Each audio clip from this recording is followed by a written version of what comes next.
types of goals අපේ ජීවිතේ සමස්තය සාර්ථක කරගන්න තියෙන ඕන අරමුණු මොනවද? ඉස්සල්ලාම හදාගන්න ඕනේ short term මේ අවුරුද්දට තියෙන කෙටි කාලීන අරමුණු. ඊළඟට ඔබ දෙවෙනියට හදාගන්න ඕනේ mid term මධ්‍ය කාලීන අරමුණු. ඒ කියන්නේ අවුරුදු 3ක් 5ක් ඇතුළත ළඟා කරගන්න පුළුවන්. ඊළඟට ඔබ අවසානයේට බලන්න ඕනේ long term දිගු කාලීන.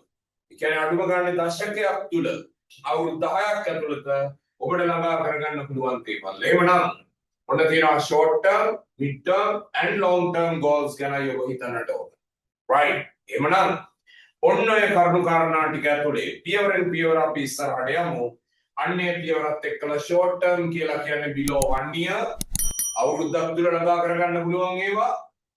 mid term කියලා කියන්නේ more than 1 year up to 5 years අවුරුද්දකට වඩා වැඩි කාලයක් යන අවුරුදු 3ක් 5ක් කාලයක් ඇතුළත ළඟා කරගන්න පුළුවන් ඒවා.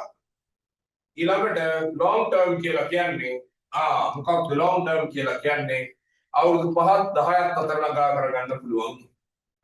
ඒවා තමයි මේ තියෙන්නේ. එහෙමනම් ඔන්න ඔබට සටහනක් විදියට දාගෙන ජීවිතේ ටිකක් ලොකු හීන සැලසුම් ගොඩනගා ගන්නටයි කියලා මම ආරාධනා කරනවා.